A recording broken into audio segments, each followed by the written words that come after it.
Hey there everybody, my name's Ben. Sorry I can't be there today. I planned on it and had some stuff come up, but Kelsey was nice enough to let me make a video and in the comfort of my own home and just give you guys a little bit of feedback on what I think about the prison system right now, and particularly representations of the prison system on mass media. So I want to start with just a little bit of facts about where we are as a culture. We currently have in America about 7 million people who are under the supervision of the criminal justice system. Sounds like a huge number. Hopefully that's a surprise to many of you, and one that makes you begin to dig a little bit deeper for this information. It's not normally just put out there. We have about 2.5 million people who are locked in physical prisons right now, and then another 4.5 million or so who are on probation, parole, under the supervision of criminal corrections authorities in some way, shape, or form. So the total is 7 million people that we're currently supervising, which means that there's a massive structure in place, including prison buildings, prison properties, probation officers, parole officers, the buildings that house them, the powers that be that take care of these buildings.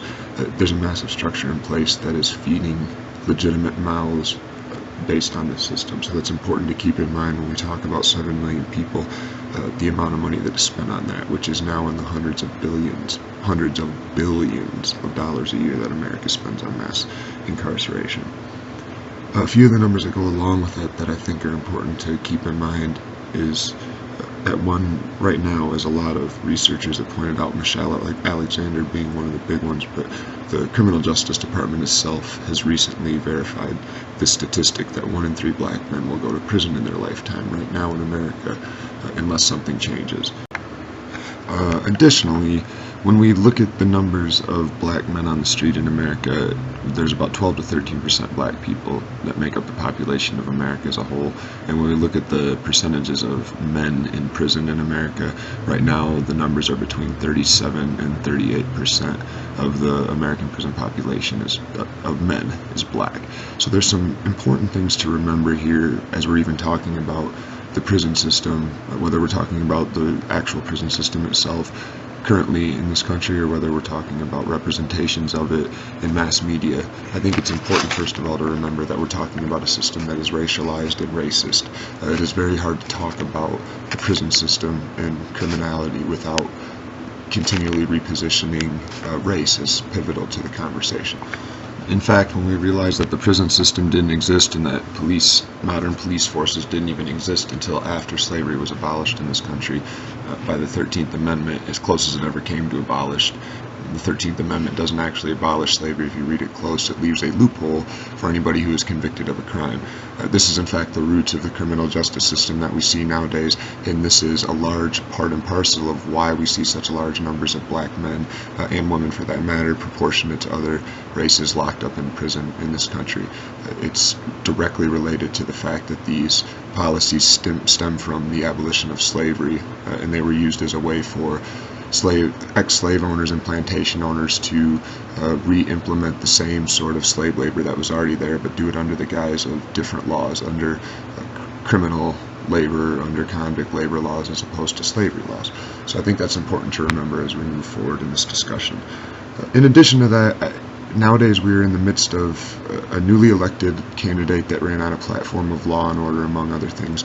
We have to assume that when we're talking about 7 million people in prison nowadays, through Obama's term in office, that number continued to rise, and then towards the end, the last 3 years, it had held relatively stable, and we've actually seen a decline in overall incarceration rates throughout the last couple of years, in large part due to budget constraints of the state, and the state being forced to in fact let low-level offenders out at their earliest release date, as opposed to holding them longer.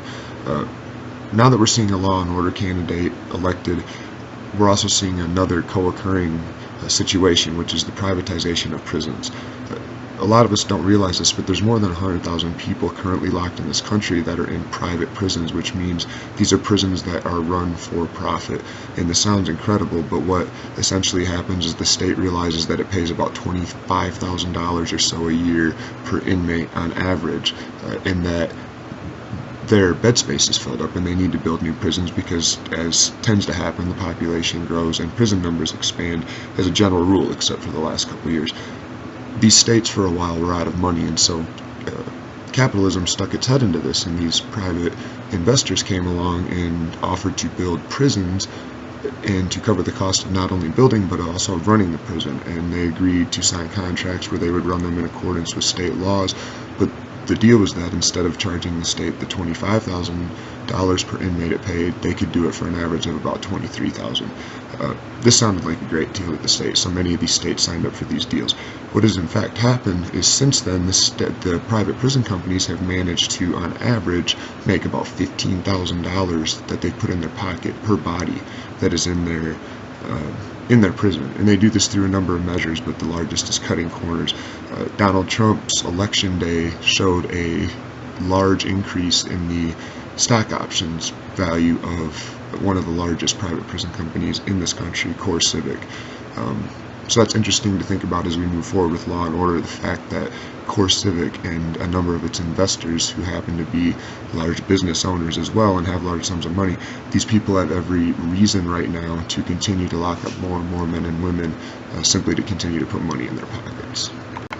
Now, if all of this was simply in response to crime rising or some huge crime wave, right? If everybody who was locked in prison right now was a murderer or some sort of violent offender, then this perhaps would be something that we could take in turn and simply say, look, this is the way capitalism works. If it's cheaper to house an inmate in a private prison, then let us as the people pay less money to house the inmate as long as no abuses are going on. But again, as we begin to look closely, we see that a large amount of the people that are in prison are underprivileged groups, are oppressed people, and frequently are there for things that are either the result of a cumulative disadvantage that results in them being forced to commit crimes, and in fact sometimes are there for no crime at all, or crimes that are entirely nonviolent. Right now, a little bit more than 20% of the people who are in prison are there simply for drugs and nothing else.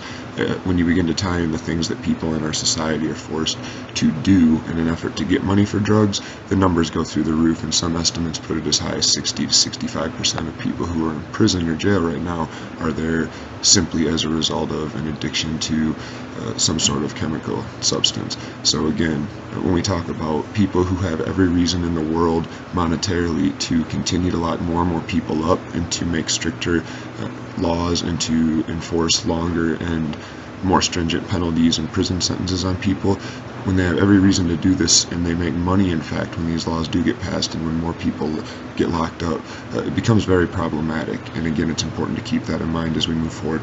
There's no law right now that restricts the higher-ups in management at CoreCivic from owning stock in the company.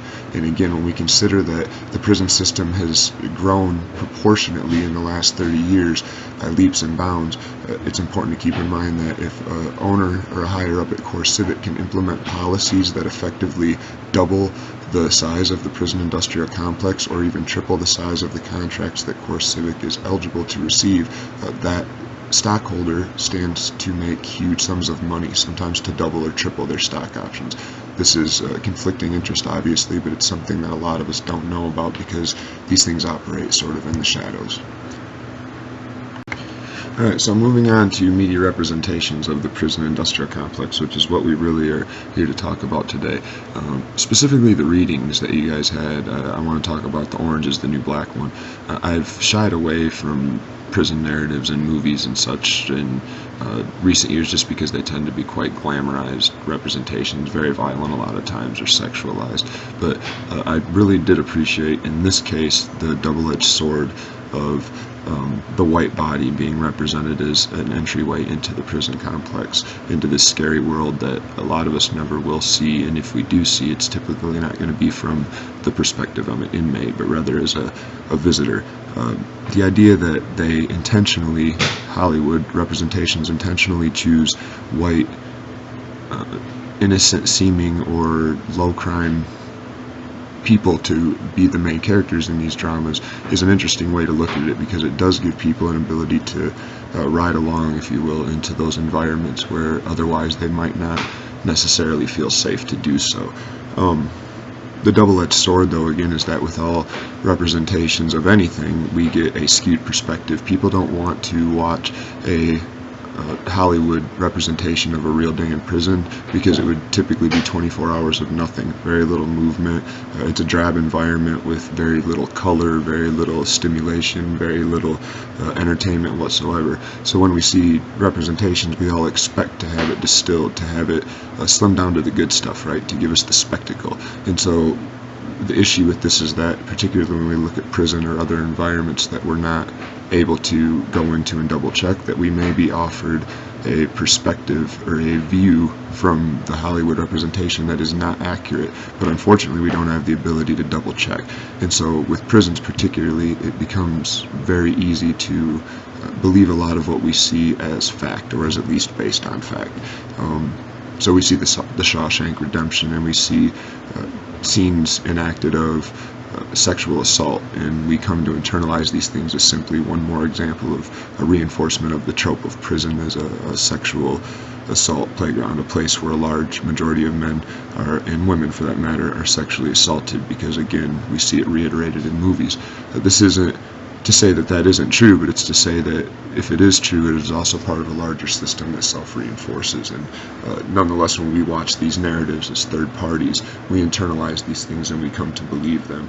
There's been some work done that shows that, strangely enough, even people that have been to prison watch these narratives and they rewrite their definition and memories and belief of what the prison environment is based on the narratives and the movies and TV shows that they watch, even though they themselves have been to prison and spent time there. And sometimes they know that what they're now constructing as the reality of a prison environment may not necessarily even be true to their experience. They still are able to internalize those scenes and those things that they see and hear, and to take them to be fact.